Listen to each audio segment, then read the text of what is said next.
I'm national correspondent Kayla Gaskins in Washington. The fight between the Trump administration and elite universities escalates amid the discussion around anti-Semitism's role in the deaths of 2 Israeli embassy staffers in Washington. In the hours after a gunman shot and killed 2 Israeli embassy staffers in Washington, chanting for Palestine, Free Palestine! President Trump promised Israel's ambassador to the U.S. his administration would crack down on rising anti-Semitism.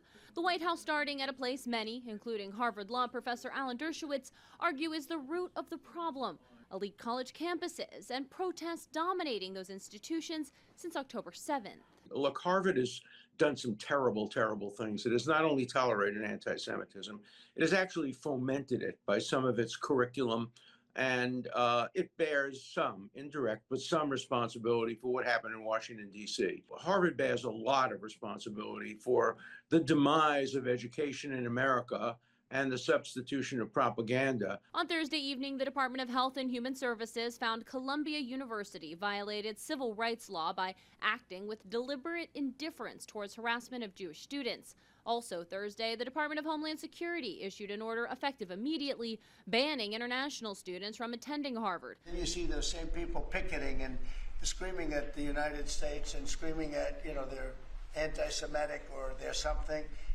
We don't want troublemakers here. Citing the school's failure to comply with DHS records requests. Harvard brought these consequences upon themselves. The largest foreign student population comes from China. They make up 1/5 of all international students. Chinese President Xi Jinping's own daughter studied at Harvard.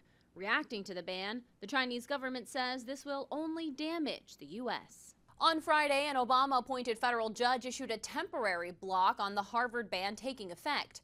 Regardless, Dershowitz predicts the move will end with the White House ultimately getting what it wants. In Washington, I'm Kayla Gaskins.